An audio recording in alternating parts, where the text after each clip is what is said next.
Caleg DPR RI Partai Perindo Dapil NTT 1 Emmanuel Herdianto Moat Gleko optimis meraup banyak suara dengan kerja kolaborasi dengan pengurus DPD dan caleg di tingkat provinsi dan kabupaten.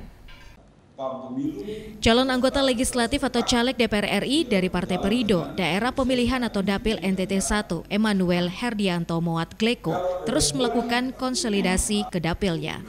Menurutnya, sebagai kader muda NTT, peluang untuk mendapatkan dukungan masyarakat di Flores, Lembata, Adonara, dan Alor cukup tinggi.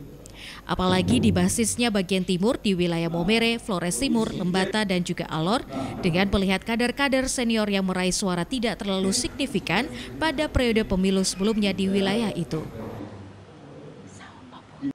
Untuk wilayah Dapil 1 khususnya saya dari Kabupaten Sika, saya merasa sedikit punya peluang karena hitungan suara yang tidak dipakai untuk mendudukan 2 wakil dari Kabupaten Sika itu cukup signifikan, 180.000 lebih.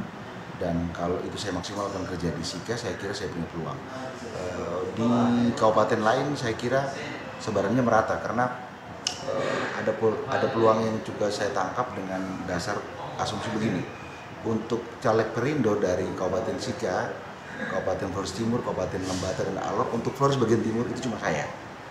Artinya saya bisa mengambil segmen itu sebagai alasan untuk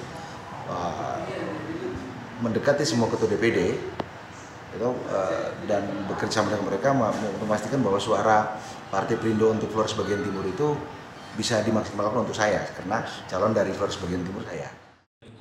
Mantan aktivis Pemkri yang juga advokat muda ini juga menegaskan menjadi anggota DPR RI melalui Partai Perindo merupakan salah satu cara berjuang mensejahterakan rakyat melalui politik anggaran.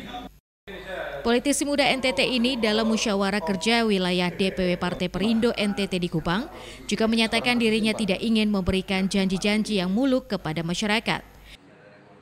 Dari Kupang, Fabianus Benge, tim iNews melaporkan.